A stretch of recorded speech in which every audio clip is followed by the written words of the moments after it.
Let's see if you need help with your personal finance. Which of the three options that I'm mentioning would you want to invest in? First, invest 5 lakhs per year for 17 years and get 10 lakhs every year for another 25 years. Option 1. Option 2, invest 5 lakh per year for 10 years and get 6 lakh 13,000 per year for next 25 years plus another 50 lakh rupees at maturity.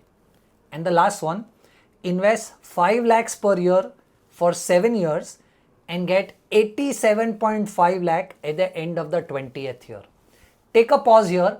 Tell me which of these three would you invest in? If you ended up selecting either of the three options, you need help with your personal finance. The XIRR of portfolio 1 is just 5.3%, portfolio 2 is 7.1%, and portfolio 3 is 5.1%. This is exactly how traditional insurance policies are sold to you.